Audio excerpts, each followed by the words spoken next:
గజం భూమి 14,000 రూపాయలతో 180 గజాల భూమి కేవలం 25 లక్షలు మాత్రమే. గట్కేసర్ ఓఆర్ఆర్కి 15 నిమిషాల దూరంలో. 19 ఎమ్మెల్యేగా ఉన్నారు, పనిచేశారు. 19లో ఓడిపోయిన వెంటనే ఎక్కడ కూడా అసంతృప్తికి లోను కాకుండా అందరూ ఓడిపోయిన వెంటనే వెళ్ళిపోతారు. ఇంకా కనిపించారు ప్రజలకు, 1 సంవత్సరం 2 సంవత్సరాలు కనిపించారు. అలా ఎలక్షన్ మూమెంట్లో అసలు ఓడిపోయినా వెంటనే మీరు బుల్లెట్ వేసుకొని ప్రజలకు వెళ్తూ నమస్కరిస్తూ ఒకేసారి నేనేం మీకు మంచి చేయలేకపోయానేమో, ఈసారి మళ్ళీ గెలిస్తే మంచి చేస్తానంటూ ఆ రోజు అందరికి నమస్కరించి మళ్ళీ ప్రజల్లోకి వెళ్ళి అలా చెప్పడం కూడా చాలా గొప్ప.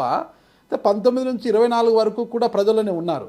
అవన్నీ మనం పక్కన పెడితే ఇంత ప్రజలతో కమిటెడ్గా ఉన్నారు, ప్రజలందరూ మీ వెంట ఉన్నారు.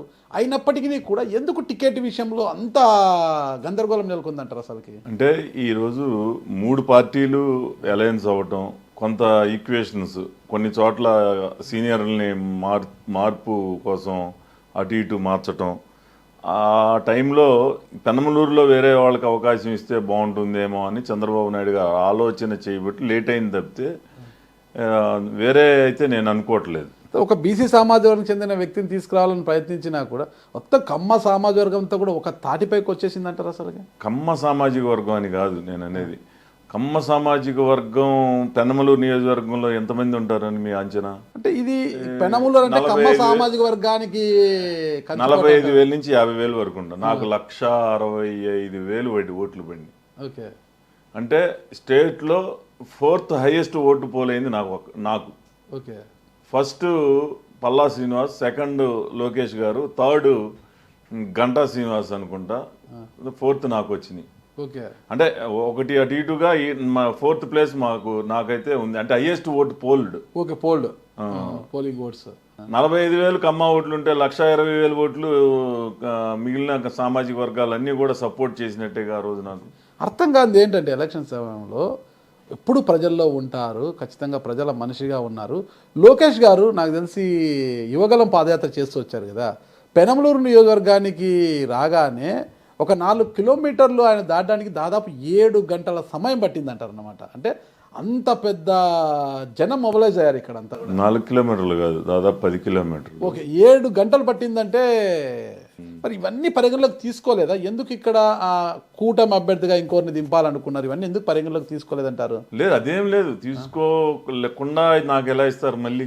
ఓకే, నేనైతే చాలా కాన్ఫిడెంట్గా ఉన్నాను. కానీ మీ పేరు తప్పితే ఇక్కడ దేవినేని అవినాష్ ఒకవేళ పార్టీలోకి వస్తే దేవినేని అవినాష్ గారికైనా ఇవ్వాలని, అంటే దేవినేని ఉమామహేశ్వరరావు గారైనా ఇక్కడ. దేవినేని అవినాష్ ఇంకెక్కడ ఉన్నది? దేవినేని అవినాష్, వల్లభనేని వంశీ, కొడాలి నాని పర్మనెంట్ గేట్లు క్లోజ్.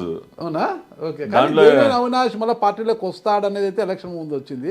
వస్తే అవినాష్ గానీ లేదా దేవినేని ఉమామహేశ్వరరావు గారు కూడా ఇక్కడ ట్రై చేశారు, రామకృష్ణ గారు కూడా ట్రై చేశారు. అయితే తీసుకోరు.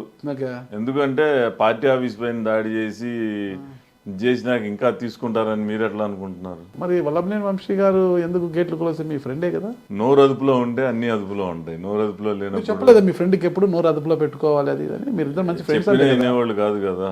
అది కూడా ఒక మైనస్ మీకు అంటారు. గతంలో ఈ పేకాట క్లబ్బుల విషయం అయితేనేమి, కాల్మనీ విషయాలు అయితేనేమి, ఈ పేకాట క్లబ్బులే కాదు, పేకాట క్లబ్బులు ఎక్కడ? పెనమలూరులో పేకాట క్లబ్బులు పేకాట ఎక్కువ ఆడిస్తుంటారు. ఎక్కడ లేదు. మీరు కొత్త విషయం తీసుకురాకండి. బోడే ప్రసాద్ గారు కూడా ఆ జూదాలలోనే కొన్ని కోట్లు, అసలు డబ్బులు లేవు, కష్టం అవుతుంది ఈసారి ఉద్దేశంతో టికెట్ కాస్త పక్కన పెట్టారు. వల్లభనేని వంశీ స్నేహం కావచ్చు, ఈ విషయాలన్నీ కలిపి అంటారు. మీరు ఇప్పుడు మాట్లాడిన దాంట్లో ఏది నిజం లేదు. ఓకే, మీ 3 విషయాలు మాట్లాడారు. ఓకే, ఒకటి పేకాట క్లబ్లు అనేది. ఈ నియోజకవర్గంలో ఎవరినైనా అడగండి, అసలు నేను కనీసం కార్డ్స్ కూడా ఆడను. సరదాగా అవుట్ ఆఫ్ స్టేషన్లో ఉన్నప్పుడు ఏదో పూల్ గేమ్ లాంటిది సరదాగా టైం పాస్కి ఆడతాను. అసలు నా పేకాటే లేదు, పేకాట అలవాటే లేదు. 2 కాల్మనీ అన్నారు. అది ఎందుకు? అది మనకి సంబంధం లేని విషయం. గతంలో మీ మీద మన బుద్ధాంకన్న గారి మీద పెద్ద ఎత్తున ఆ రోజు మీడియా హైప్ చేసి బట్టి అది అలా వచ్చింది. కాల్మనీ నాకు ఎక్కడా కూడా సంబంధాలు ఉన్నాయని ఇంతవరకు ఎవరు కూడా ఎవరినన్నా ప్రూవ్ చేయమనండి.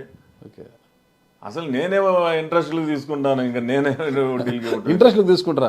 ఇంత పెద్ద ఎస్టేట్ ఉంది మీకు. అసలు ఇది ఆఫీసు, ఇల్లు తప్పితే ఇంకేమన్నాయో చెప్పమని. ఎస్టేట్ చూస్తేనే 100 కోట్ల పైగా ఆస్తున్నట్టుంది. ఇది రాజకీయాల్లో నేను ఎమ్మెల్యేగా నిలబడక ముందే ఉంది నాకు ఇది. ఓకే, మరి అప్పులు తీసుకోవడం ఏంటి మీరు ఇంట్రెస్ట్లకే? ఈ వ్యాపారంలో తీసుకోరా?